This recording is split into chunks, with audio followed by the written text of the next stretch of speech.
Fala, biblioqueiros! Bem-vindos ao Biblioquê, o seu podcast sobre biblioteconomia e ciência da informação. Eu sou a Milena e vou fazer aqui a minha audiodescrição. Eu estou num quarto, aqui tem uma mesa e nesse quarto tem a minha cama, o espelho, a janela está aberta e tem um solzinho aqui para dar o nosso brilho, né? Aquele sol manauara.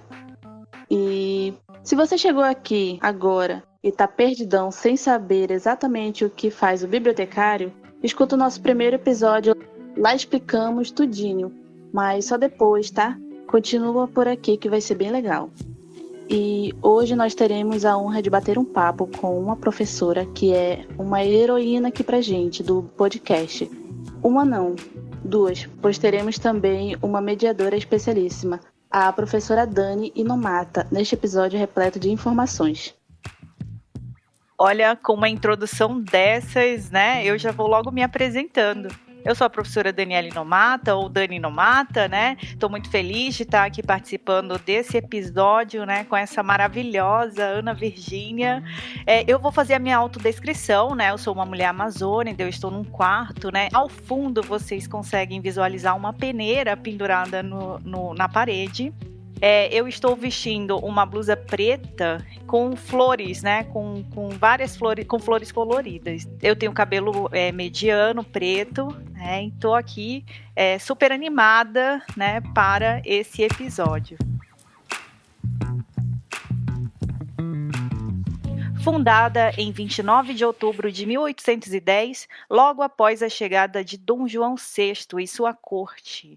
Lá pelas bandas do Rio de Janeiro, ela tem um acervo de 9 milhões de livros, além de não ser uma biblioteca comum e ser histórica, ela tem literalmente uma cópia de cada livro editado e lançado no Brasil. Que sonho! Já dá para saber de quem nós vamos falar hoje, né, pessoal? A Biblioteca Nacional. Como eu queria morar lá, viu? Para nos guiar nessa visita à Biblioteca Nacional, eu queria muito apresentar uma pessoa especial para vocês. É a nossa convidada Ana Virgínia Pinheiro, que estudou biblioteconomia e documentação na Unirio, onde também atuou como professora na graduação e na pós-graduação. Ela foi bibliotecária na Fundação Biblioteca Nacional, FBN, e atualmente diretora da Biblioteca do Instituto Histórico Geográfico Brasileiro, IHGB. Ela é leonina, mãe do Mr. Fitzwilliam Darcy. É Darcy? Me corrija se eu estiver errado. Que é um bulldog francês muito elegante, por sinal. Nós vimos as fotos e ela também é autora dos livros A Ordem dos Livros na Biblioteca e que é um livro raro, que se tornou, não ironicamente, um livro raro. E é escritora de textos e indicações inspiradoras nas horas vagas. Basta dar uma olhada nos seus posts do Facebook. Olá, pessoal. Aqui fala Ana Virgínia Pinheiro e eu sou bibliotecária, falo do Rio de Janeiro. É um dia belíssimo, ensolarado, céu de brigadeiro azul sem nuvens. E eu sou uma mulher negra, né? Mas mais especificamente afro-indo-euro-ameríndia, né? Eu sou um coquetel típico do que é a brasileira, cabelo preso, de óculos. Resolvi adotar hoje para o biblioquê o estereótipo da bibliotecária. Estou com colar de pérolas, brinco de pérolas, só para mostrar que a bibliotecária é um personagem importantíssimo na história do mundo, na construção da história do mundo. Então, o fato de serem os estereótipos que são divulgados da nossa profissão não afetam absolutamente o efeito que nós causamos no mundo, e é sobre isso que a gente vai falar.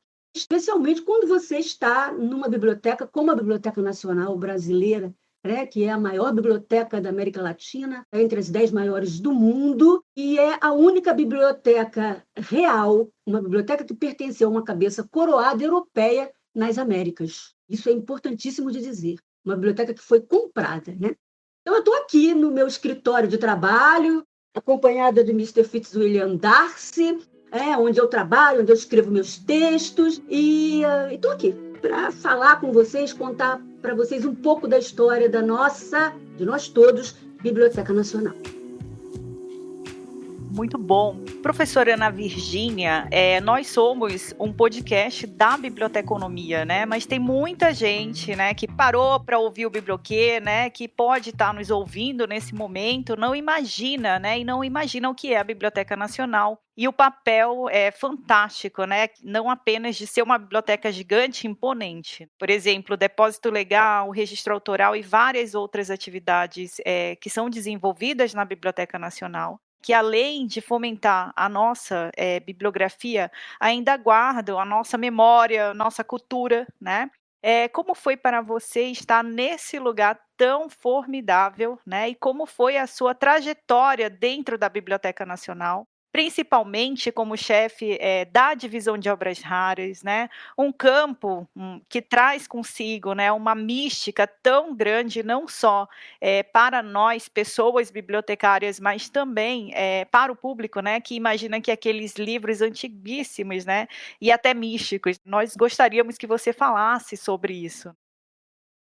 Em 1982, numa época em que não era charmoso trabalhar na Biblioteca Nacional, eu lembro que nós encontrávamos pilhas, caixas de livros pelos corredores que hoje são espaço turístico na Biblioteca Nacional. As pessoas vão lá, tiram fotos maravilhosas e ficam encantadas de nós termos uma biblioteca como esta. É importante esclarecer que a Biblioteca Nacional ela é o lugar que guarda, em princípio, tudo o que foi publicado, tudo que foi impresso no território nacional. Eu tenho lido recentemente informações de que agora a internet tem tudo, nós não precisamos mais de papel. Olha, é importante que se diga que a internet tem duas grandes espécies de publicação, né? O que já nasceu na internet, publicado na internet, e o que é reproduzido do que existe. O material que é reproduzido é uma quantidade mínima. Vamos pensar na tipografia iniciada por volta de 1440. Pensem na quantidade de itens que foram publicados há mais de 5 séculos, né? Quase 6 séculos. E esse material não está disponível online. Há uma quantidade, um volume de informação que foi lida em sua época e que nunca mais foi lida, mas que está disponível na Biblioteca Nacional para ser descoberta. É importante que se diga que a Biblioteca Nacional é uma biblioteca de último recurso. A ideia é que o pesquisador vá à Biblioteca Nacional quando ele já esgotou todas as suas possibilidades de busca. Ele já foi à biblioteca escolar, ele já foi à biblioteca pública, já foi à biblioteca universitária, já foi às bibliotecas especializadas locais e ele finalmente vai à Biblioteca Nacional. É fato de que muitos pesquisadores pulam esses degraus direto à Biblioteca Nacional. De fato, como em toda biblioteca, é como procurar uma agulha num palheiro. Deixa eu só explicar por quê, porque eu acho que as pessoas precisam entender um pouco o que é o trabalho da biblioteconomia. Quando um bibliotecário cataloga e indexa um livro, e atribui cabeçalhos de assunto, ele está atribuindo aqueles cabeçalhos com o olhar que ele tem naquele momento. Aquele mesmo bibliotecário, se ele catalogar aquela obra daí a 5, 10 anos, provavelmente ele vai ter um outro olhar, porque ele é uma pessoa que evoluiu ou involuiu, e tem uma outra visão de mundo. Então, ele vai atribuir outros cabeçalhos que, naquele momento, ele considera relevante. Então, muito do que se recupera nas bibliotecas é produto do olhar do bibliotecário. Significa que cada livro, cada obra, cada registro de informação é um universo gigantesco que muitas vezes não está identificado nos processos de indexação. É nesse aspecto que entra o papel do bibliotecário na entrevista de referência, no serviço de referência, no diálogo com o pesquisador, na busca em parceria com o pesquisador pela informação que ele procura. E é isso que se faz numa biblioteca nacional. Numa biblioteca nacional, a entrevista de referência funciona, que é o diálogo, é conversar com o pesquisador, ajudá-lo a pontuar, a focar o seu objeto de pesquisa, né? E a encontrar, fazer descobertas para ele, com ele, daquilo que ele busca. Então, trabalhar na Biblioteca Nacional, para mim, foi um prêmio, eu diria. Eu acho que fui uma ótima aluna de biblioteconomia. E quando eu comecei a trabalhar, como eu disse, numa época em que não era charmoso trabalhar na biblioteca, né, por conta do estado de abandono em que a biblioteca se encontrava na época, por falta de recursos, de patrocínio, eu faço parte do grupo de profissionais que ajudaram a construir a Biblioteca Nacional, que é hoje, ou melhor, construir não, a resgatar a Biblioteca Nacional, que foi construída desde 1810 por centenas de bibliotecários desde o século XIX, que trabalharam por essa instituição e que hoje está aí. Foi a instituição que bateu recordes de acesso durante a pandemia, porque oferecia um volume de informação digitalizada grande, muitas teses, dissertações, trabalhos de pesquisa não pararam, justamente por conta do trabalho de gerações de bibliotecários que chegaram a esse estágio que nós estamos hoje, que é o nível de digitalização da informação na Biblioteca Nacional. Ai, que orgulho, Virgínia, da sua pessoa. Que orgulho, muito bom. Tem até uma coisa importante para dizer. A Biblioteca Nacional, ela também funciona como uma biblioteca modelar para outras bibliotecas do Brasil todo e até para outras bibliotecas nacionais, que buscam saber como nós fazemos, como nós resolvemos determinadas situações de catalogação, de indexação, de preservação, de restauração, de critérios, métodos que a Biblioteca Nacional implementa. E, é claro, são métodos adequados para uma Biblioteca Nacional, mas que podem ser adequados devidamente a determinados tipos de biblioteca.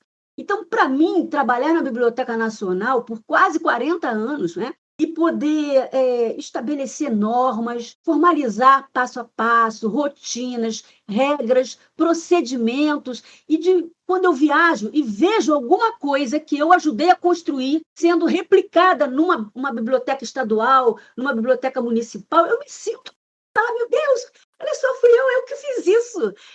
Então, isso é maravilhoso. E não só, claro, a biblioteca, porque a Biblioteca Nacional também copia. Porque nós encontramos também modelos extraordinários implantados por bibliotecários em bibliotecas públicas, em bibliotecas municipais, que eu fico me coçando, dizendo como é que eu não tive essa ideia antes.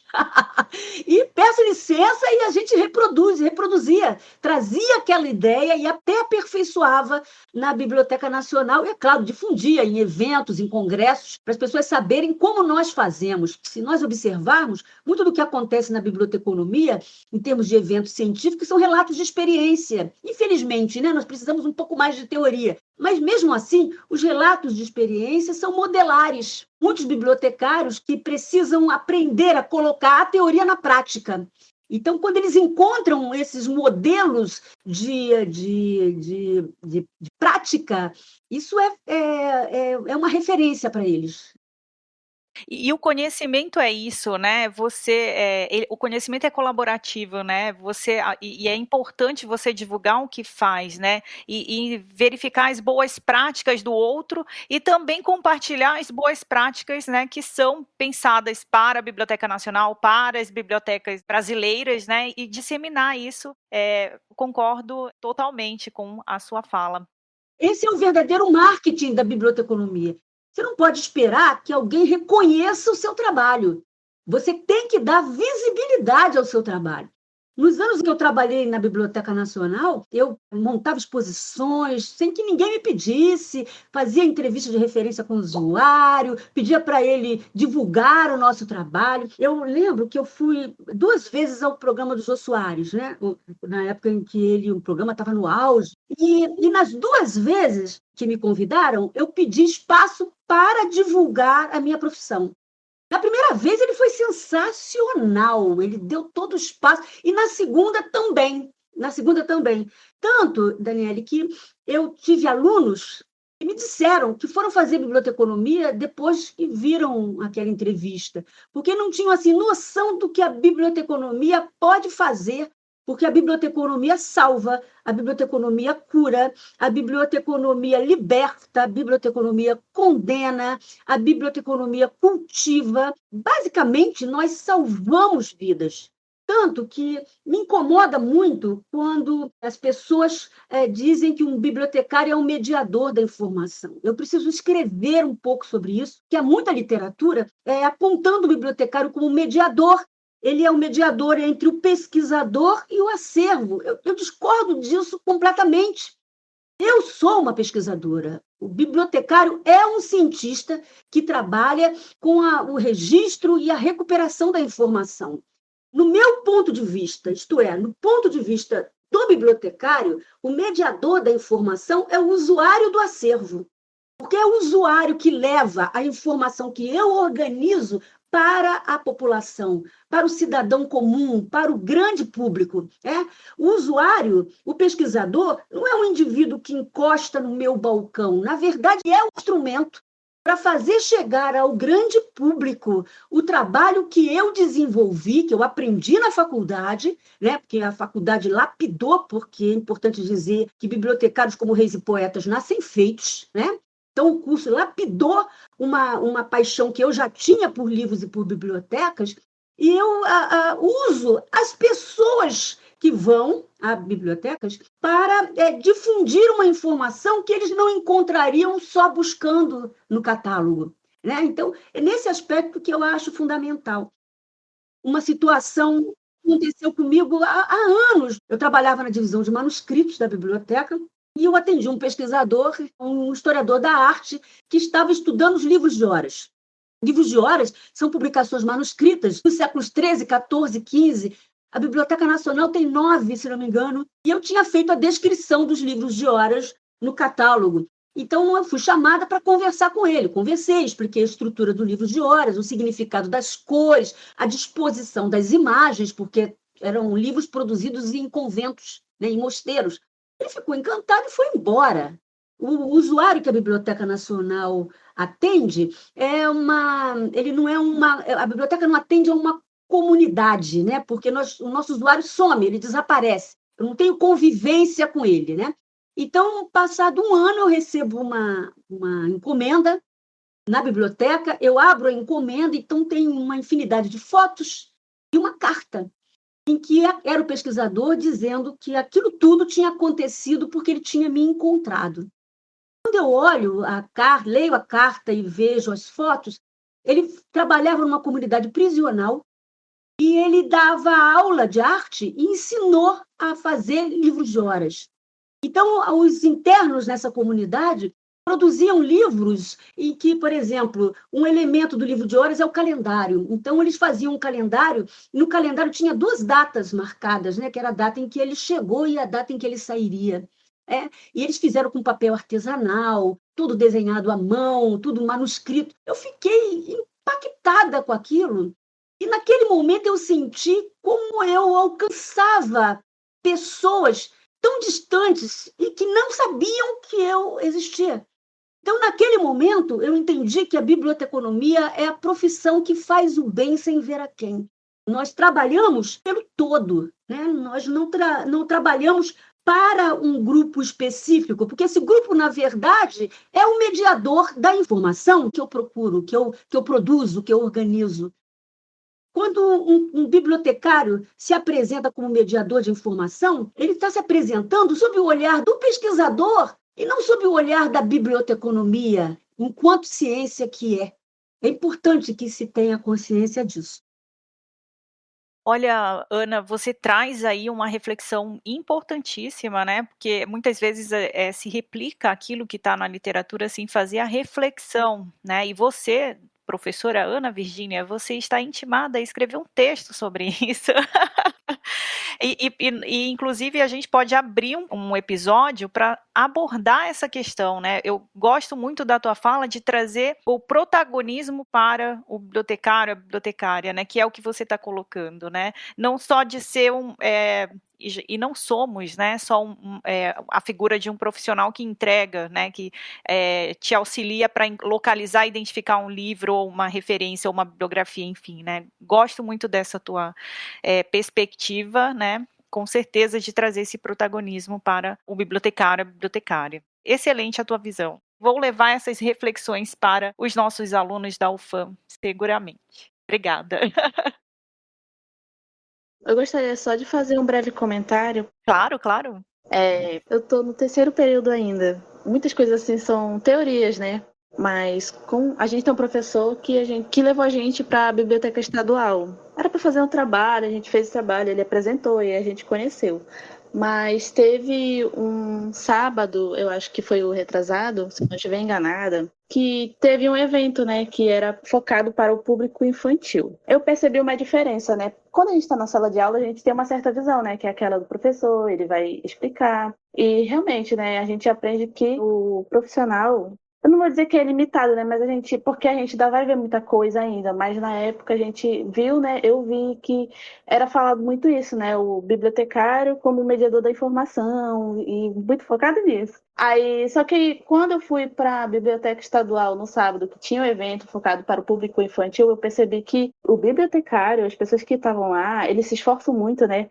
Ele faz, assim, monta uma programação, eles organizam tudo. Eu vi realmente que o bibliotecário não está só ali no balcão, ele não está só ali guardando as coisas, os livros e tal, mas percebe-se que é uma profissão bem desafiadora. Então a gente tem essa percepção diferenciada fora da sala de aula também. Milena, quando diziam para mim, né, que o que faz o bibliotecário? Você precisa estudar para guardar livros? Eu respondia que sim, eu preciso estudar para guardar livros.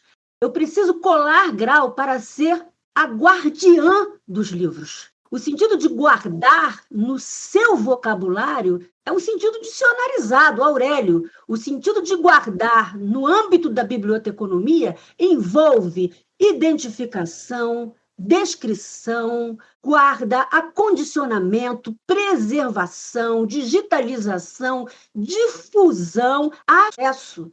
É um volume de informações e de procedimentos que envolvem o guardar no âmbito da biblioteconomia. Quando alguém diz, mas o que é biblioteconomia? Eu saio de perto da pessoa, porque aquela pessoa não está no meu nível, né? Não tem realmente condição nenhuma. Se a pessoa não sabe ainda o que faz um bibliotecário, que é um personagem de quase tudo que é filme, em que aparece na biblioteca, né?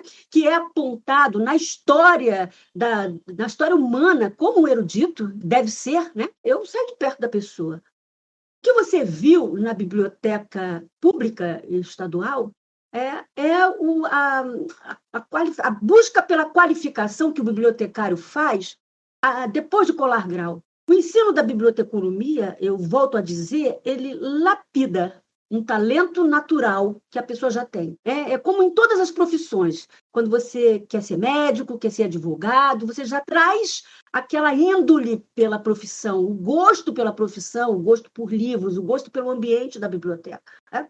Mas o curso, ele não vai te preparar para bibliotecas especializadas. O curso não preparou para uma biblioteca nacional, embora eu tenha tido ótimos professores de história do livro das bibliotecas, que sempre foi uma disciplina obrigatória na biblioteconomia. Como você pode trabalhar com acervo de memória se você não conhece a história do livro das bibliotecas? Não tem sentido isso para mim, né? Mas quando eu fui trabalhar na Biblioteca Nacional e vi, assim, eu cheguei com uma bibliotecária que sabia catalogar. Eu sei catalogar, eu fui monitora de catalogação, né? Eu tinha trabalhado numa biblioteca universitária, eu colei grau em 78, fui para a biblioteca em 82. Eu comecei a estudar. Fui buscar literatura sobre bibliofilia, fui ler mais sobre bibliografia. A disciplina bibliografia e referência foram fundamentais para mim, conhecer as fontes como Inocêncio, Palau, Azevedo Samodães, as grandes fontes bibliográficas, Rubens Borba de Moraes. Eu precisei conhecer essas fontes para poder trabalhar com livros raros. Eu fui estudar livros raros. Então, eu lembro que nos primeiros artigos que eu publiquei, lá no início dos anos 90, comecei a falar, e antes disso, dando cursos pelo Brasil, em biblioteconomia de livros raros. Uma bibliotecária da Bahia me falou recentemente que a primeira pessoa que ela ouviu falar nessa especialidade da profissão fui eu, e eu acho que fui mesmo. Eu introduzi a terminologia no discurso do bibliotecário brasileiro, embora a biblioteconomia de livros raros existisse desde sempre na literatura internacional, na literatura estadunidense, na literatura europeia, sempre existiu. Então, é importante que se tenha consciência de que o curso de biblioteconomia, as disciplinas do curso, são como peças de um quebra-cabeças. Então, a disciplina, aquela disciplina que você acha assim, poxa, para que essa disciplina? Eu não preciso disso. Não, ela é uma peça no seu quebra-cabeças. O conteúdo de biblioteconomia é tão vasto que os professores, as bancas que fizeram as reformas curriculares, estudaram conteúdos que pudessem compor um quebra-cabeças que desse solidez ao graduando para discernir a biblioteconomia. É importante que se diga isso. Quando você chega numa biblioteca, você não vai implantar o ACR2, você não vai implantar a CDD. Você pode chegar e dizer, não, eu não quero a CDD, eu quero a CDU. Eu não vou usar o ACR2 porque não interessa para esse tipo de usuário, eu vou usar, sei lá, a referência bibliográfica que é o que o meu usuário quer, embora isso não seja uma descrição adequada, mas é o que o meu usuário quer. Agora, para decidir, você precisa conhecer. Eu não posso decidir em cima do que eu domino. Eu tenho que dominar todas as formas, eu tenho que conhecer todas as formas. Então, o curso, as disciplinas são como peças de um quebra-cabeças que te habilitam nisso. Vejam, a Biblioteca Nacional não paga o melhor salário. Eu tive alunos que ganhavam mais que o dobro do que eu ganhava. Mas existe um salário paralelo no trabalho da Biblioteca Nacional, aliás, no trabalho como servidor público, né? Que é investir na sua qualificação.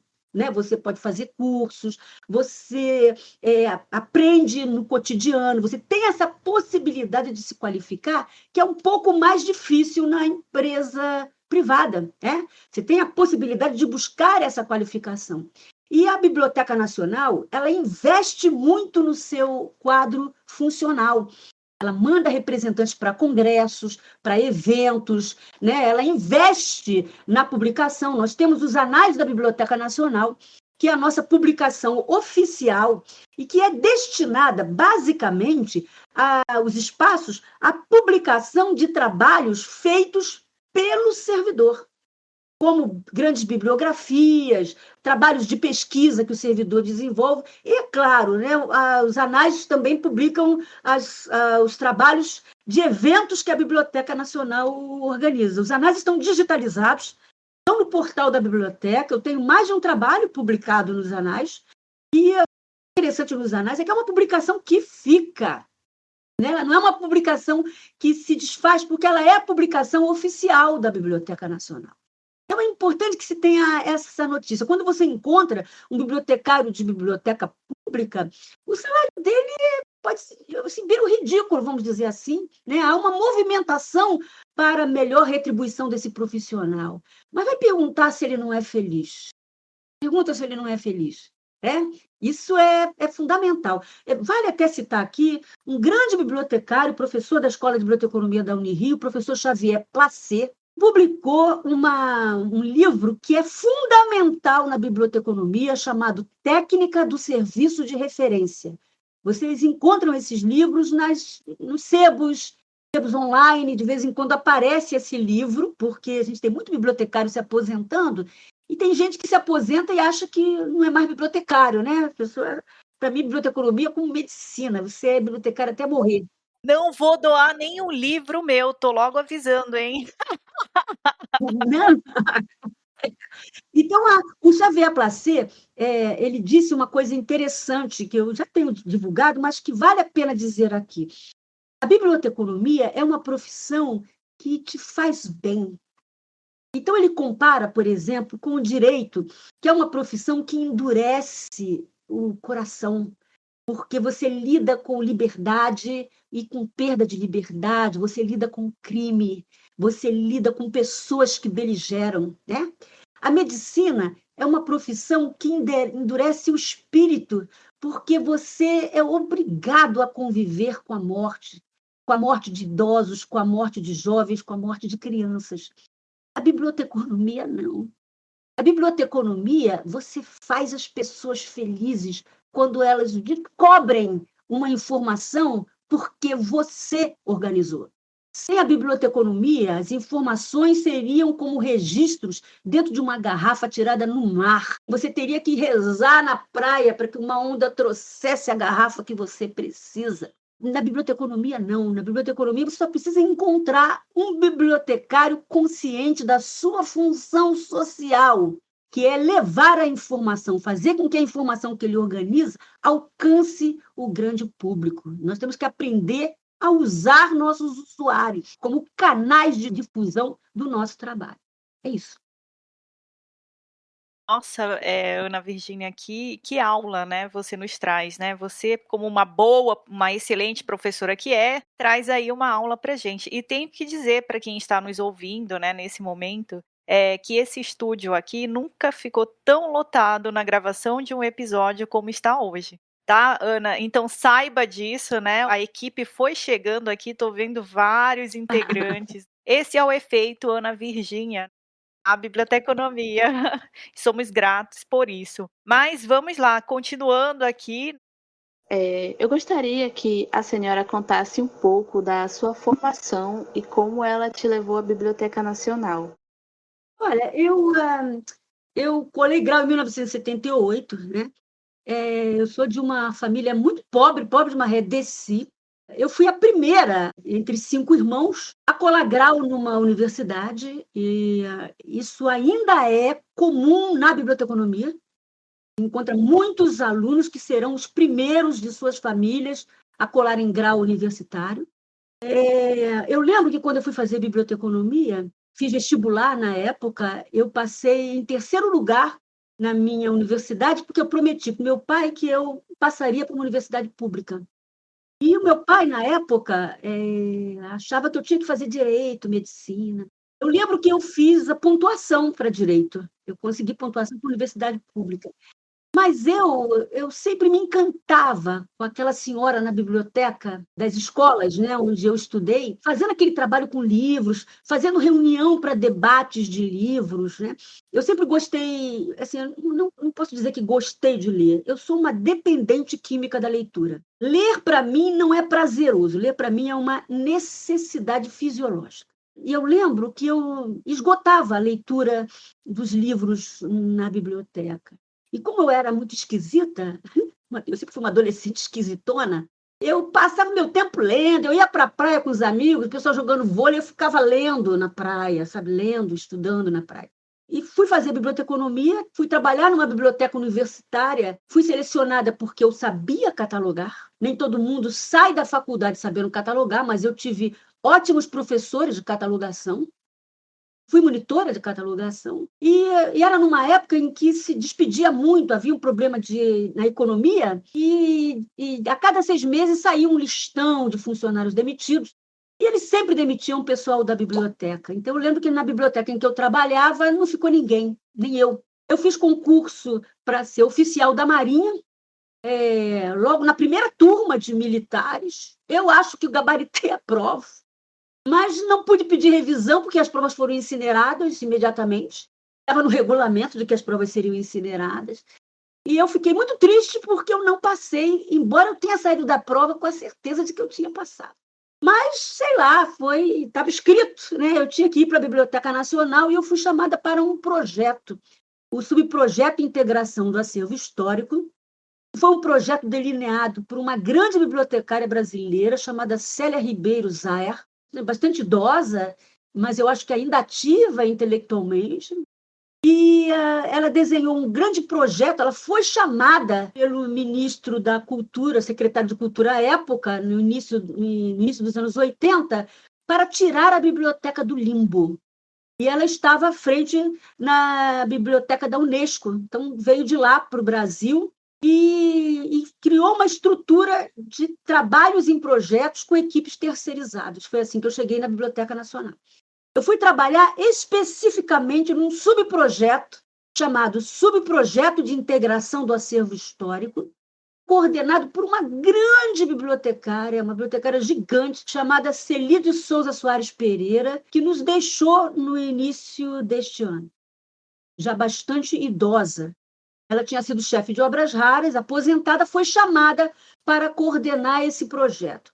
Eu lembro que eu fui chamada e na primeira vez eu estava aguardando o resultado do concurso da Maria e eu disse para ela, olha, eu não vou aceitar, mas eu trouxe aqui minha amiga que trabalhava comigo lá na biblioteca da universidade. E minha amiga toda nervosa porque ela não tinha sido chamada.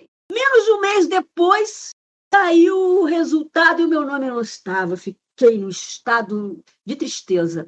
Aí eu fui lá na Biblioteca Nacional, porque eu não sou do tipo que bate na porta, eu sou do tipo que gira a maçaneta. Fui na Biblioteca Nacional, pedi para falar com a bibliotecária Celi Pereira. Ela veio toda nervosa, porque ela já tinha passado do processo de seleção. Aí eu disse, olha, eu vim ver aquela vaga, porque a senhora me chamou. Ela falou assim, mas eu não sei se eu tenho essa vaga. Aí eu disse para ela, olha, você não vai se arrepender. Se você me contratar, você não vai se arrepender. Eu vou ser a bibliotecária que vai ter sua maior produção. Isso foi em junho de 1982. Ela me contratou. Em março de 1984, eu era coordenadora do projeto. A professora Celi saiu do projeto para criar o Centro de Pesquisa e Treinamento em Papel, que hoje é o Laboratório de Restauração, o Centro de Preservação da Biblioteca Nacional.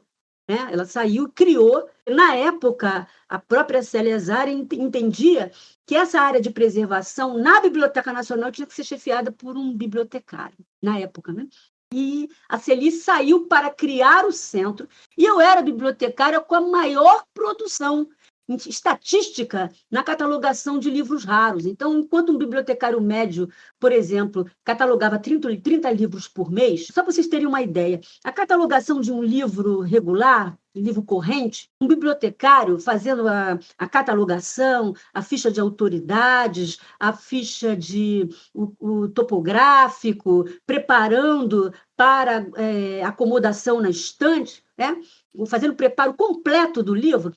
Bibliotecário trabalhando, vamos dizer assim, 6 horas por dia, ele chega a 180, no máximo 250 catalogações de mês. Isso fazendo todo o registro completo, fazendo pesquisa, todo o registro completo. Um bibliotecário de livros raros cataloga por mês 30 livros. A descrição de um livro raros é uma descrição de 3, 4 páginas.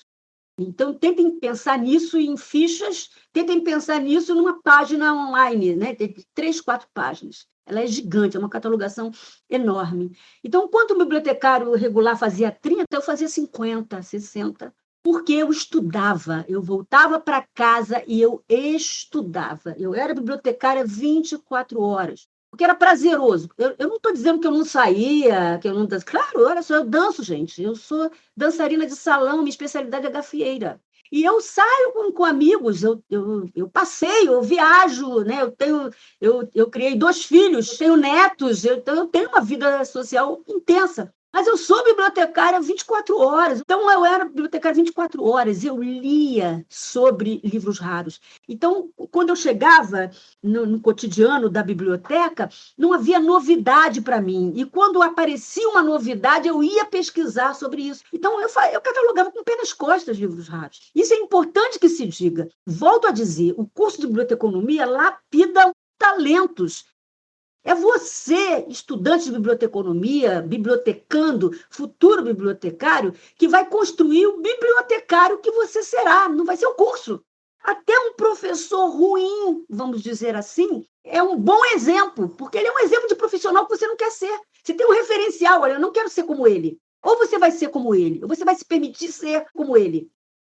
A biblioteconomia está precisando de talentos, de bibliotecários, de pessoas que se apresentem como bibliotecário. Então, no momento em que o ser humano produziu informação, ele sentiu a necessidade de organizá-la. Então, é importante que se tenha consciência disso.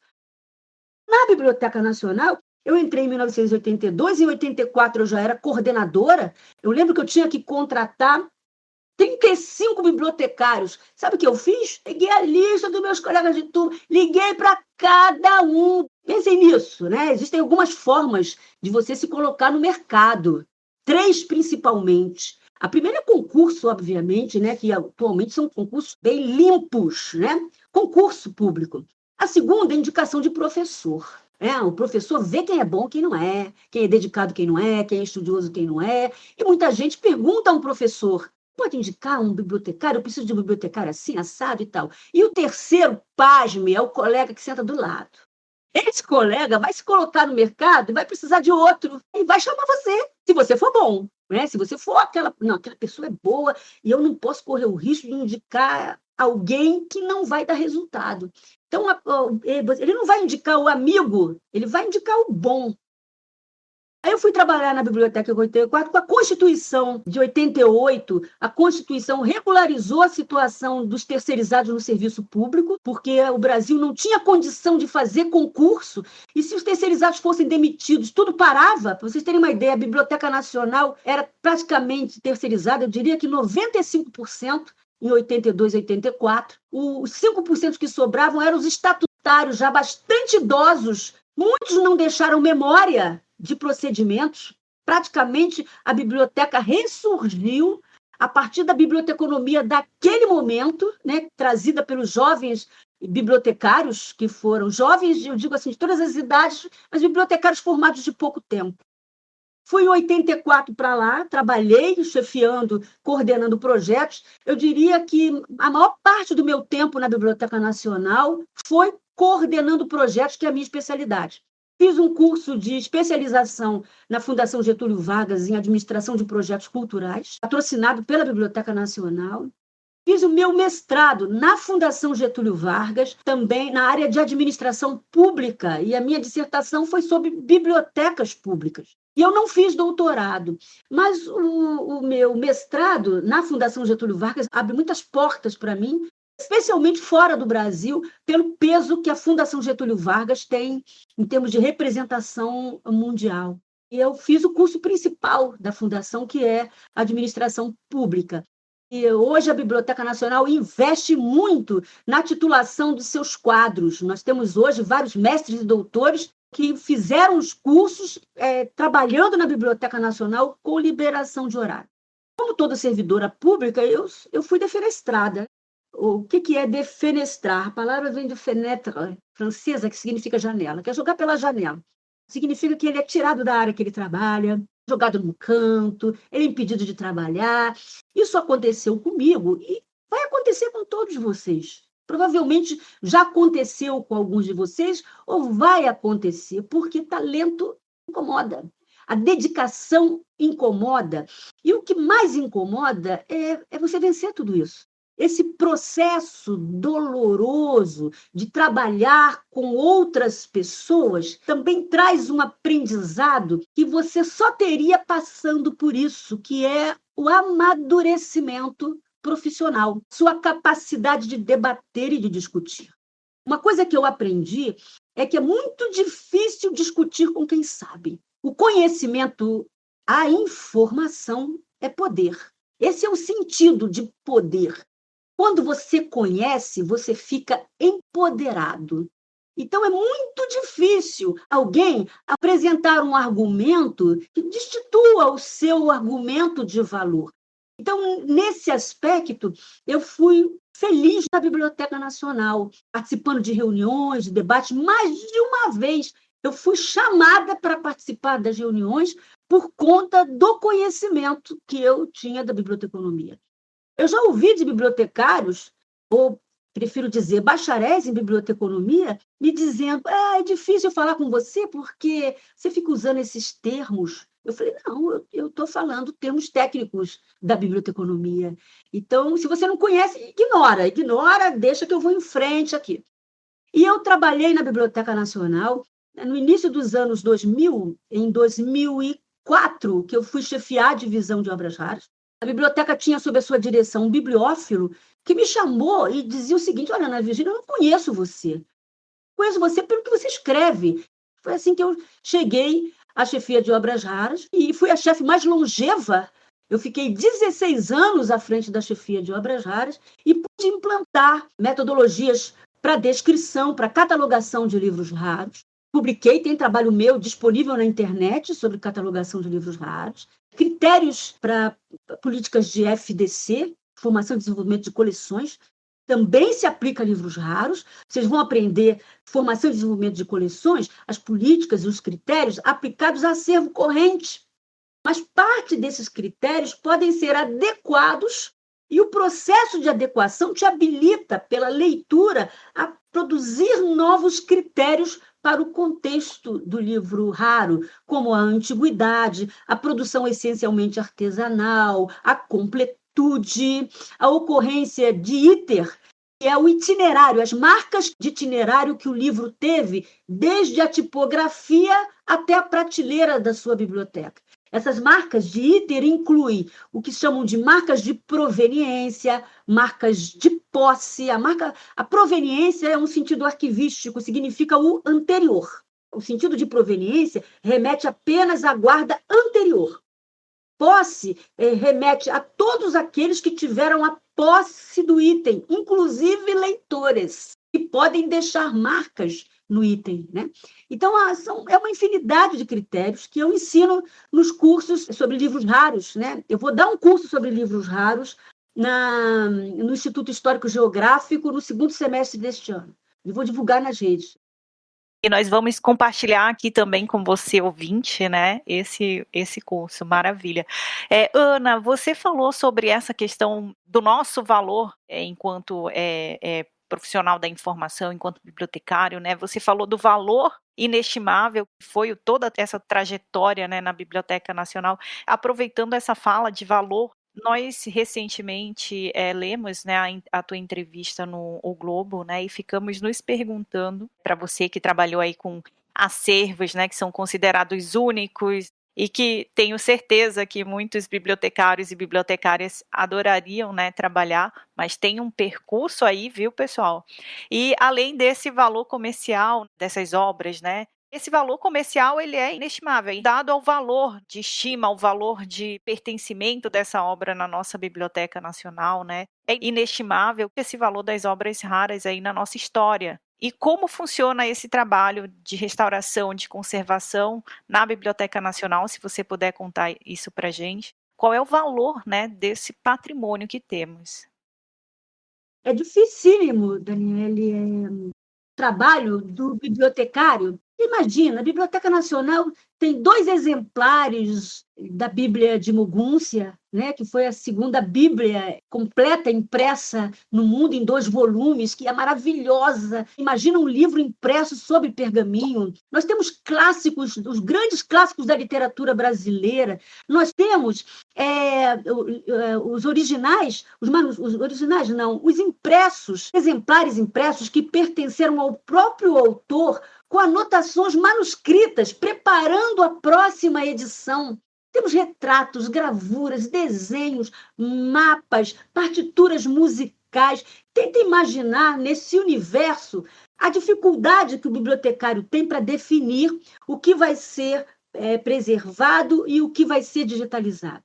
É importante dizer que a restauração é um mal necessário. A ideia, muitos bibliotecários saem da graduação achando que a restauração é comum na biblioteca. Não. Você restaura aquele livro que você e a geração de bibliotecários que te antecedeu não conseguiu preservar. O livro vale quando ele está no seu estado original. Compare um livro com um dente. Um livro restaurado é um dente obturado, ele nunca mais vai ser um dente íntegro, autêntico, verdadeiro, completo. Ele sofreu uma intervenção. E essa intervenção ela é material, ela não é de conteúdo. Então, no processo de restauro, se eu tiver falhas, né, espaços rasgos, perda de conteúdo na informação, a restauração não vai reintegrar isso, ela só vai preencher aquele espaço vazio, roupa de papel em branco. Então, eu não vou ter a informação ali.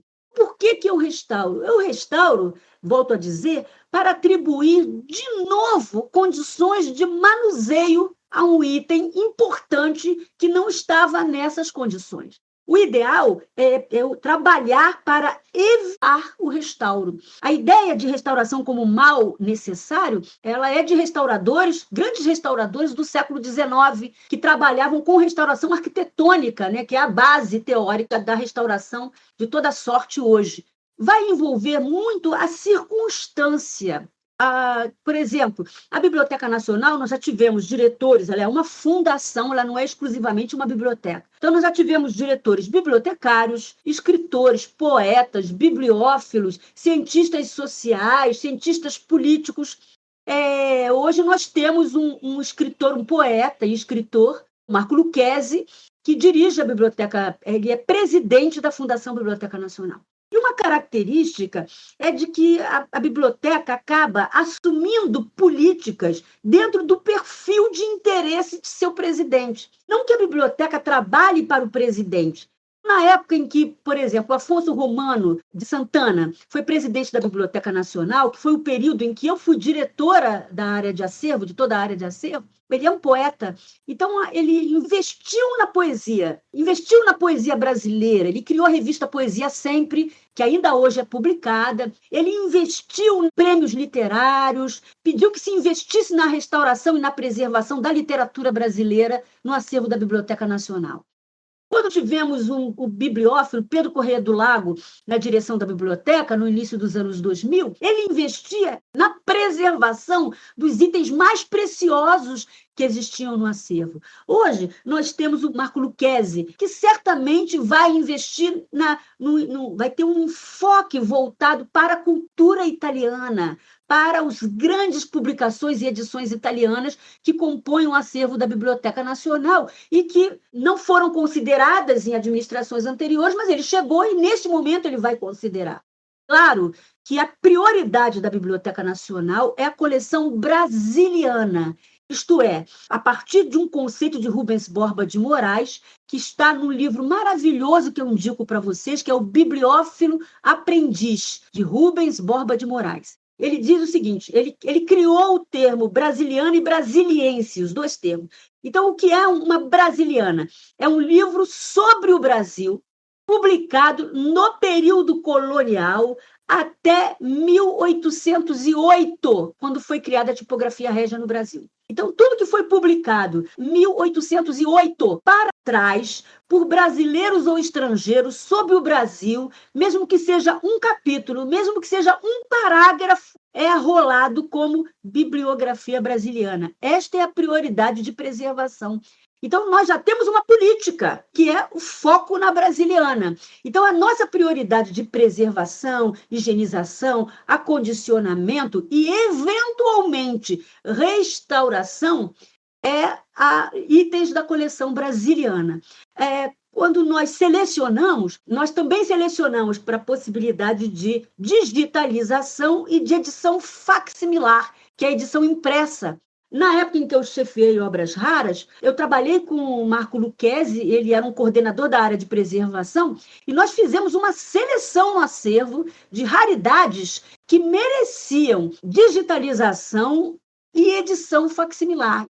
Quero apontar aqui uma figura que eu ouvi do Marco Lucchesi, que tomou posse há algum tempo na Academia Brasileira, no IHGB. Ele é meu confrade, vamos dizer assim. Eu sou confreira dele lá no Instituto Histórico e Geográfico Brasileiro. No discurso dele, ele falou sobre filhos que ele não tem, como cápsulas do tempo. Os filhos são como cápsulas do tempo, eles levam o seu DNA para a eternidade. Eu ouvi aquilo, anotei, e naquela hora eu pensei nos livros como cápsulas do tempo. Existem livros, para vocês entenderem esse sentido de cápsulas do tempo, pensem num livro que vocês releram, um livro que você leu quando era menina, menino, e que, por alguma razão, motivo, você releu agora de novo. Hoje você tem um outro olhar sobre aquele livro. É como se você estivesse lendo outro livro. Talvez porque você ainda fosse muito ingênuo, inocente, e hoje você carrega uma experiência, né, uma vivência diferenciada. Então, você tem um outro olhar sobre o que você lê. Então, nesse aspecto, eu digo, o livro ele nunca é o mesmo. Essa é uma característica do livro impresso.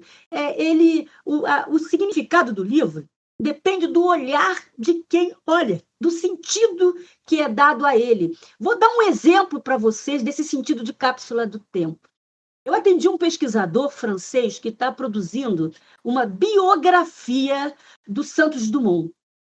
Ele é apaixonado por Santos Dumont. era apaixonado por Santos Dumont, já tinha esgotado toda a pesquisa dele em manuscritos. Nós temos na biblioteca cartas do Santos Dumont, livros doados pelo Santos Dumont, autografados pelo Santos Dumont. E ele foi à divisão de obras raras porque ele precisava fotografar uma dedicatória. O Santos Dumont, ele autografava, assinava os próprios livros dele como Santos, o sinal de igual, Dumont. E segundo o pesquisador, ele quis dizer, ele interpretou essa assinatura como uma mensagem do Santos Dumont, dizendo que o lado dele de Brasil, Santos, e o lado dele francês, Dumont, eram equivalentes. Comecei a conversar com o pesquisador, eu falei, vou fazer uma entrevista de referência, sem ele perceber. Comecei a conversar com o pesquisador, me interessei pela pesquisa dele, e saber como é que ele pesquisava, o que ele tinha encontrado. Eu falei, olha, quando um pesquisador diz para mim, eu já pesquisei tudo que tem, eu pergunto se ele conhece a teoria do caos do documentário. A teoria do caos reza sobre a nossa incapacidade de processar todos os itens no ritmo em que eles são produzidos. Então, quando nós catalogamos um livro, a gente atribui 2, 3 cabeçalhos de assunto, um livro que merecia 20. Mas a gente atribui 2, 3. Olha o volume de informação que está deixando de ser recuperada e que depende da entrevista de referência. Aí ele falou, não, eu esgotei tudo. Quando ele disse tudo, eu falei, sabe que eu sou apaixonada por Santos Dumont? Eu lembro, na minha adolescência, eu devia ter, sei lá, uns 14 anos, eu li um livro da Carolina Nabuco, em que ela falava de como ela ia jogar tênis com Santos Dumont em Petrópolis. Aí ele falou, como é que é? Eu falei, a Carolina Nabuco, filha do Joaquim Nabuco, ela jogava tênis. Aí ele disse assim, eu encontrei um registro de que Santos Dumont, na França, era juiz de jogo de tênis. Eu não encontrei mais nada sobre isso. Que história é essa da Carolina Nabuco? Aí eu pedi para o funcionário ir buscar na divisão de obras gerais um exemplar da Carolina Nabuco.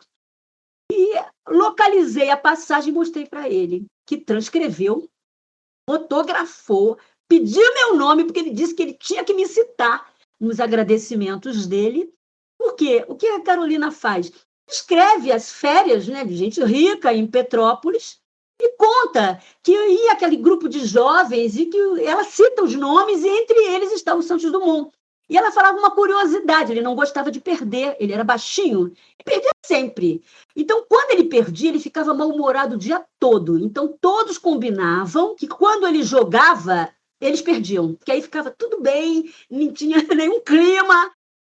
O leitor adorou isso. Olha só, uma leitura que eu fiz quando eu nem estava na biblioteconomia, porque eu entrei na biblioteconomia com 17 anos. Né? Eu colei grau com 21. Tá? Eu saí muito cedo, entrei muito cedo e saí muito cedo da biblioteconomia. Então, eu nem pensava naquele momento que a biblioteconomia seria o meu futuro. Isso é cápsula do tempo. Nós somos, todos nós, como cápsulas do tempo, e o bibliotecário é uma cápsula do tempo potencializada. Nós temos que ser capazes de assimilar informações como registros, pedaços de registros que podem ser úteis. Quando eu falo em assimilar, eu não estou falando só do livro, estou falando do livro, do cinema, do teatro, da exposição, do que você vê quando você está no ônibus, um cartaz, né? Um papo de amigos na mesa do bar, sabe? Dançando e ouvindo a letra de uma música, é tudo, né? É um volume de informação tão gigantesca com as quais nós temos que trabalhar, devemos trabalhar. Volto a dizer que a biblioteconomia, o conhecimento científico da biblioteconomia, que vai nos ajudar a organizar isso nessa cápsula do tempo que nós somos e que absorvemos, né? Nós, bibliotecários, somos responsáveis para levar para o futuro o DNA da informação. Nossa, é uma aula mesmo, viu, Ana Virgínia?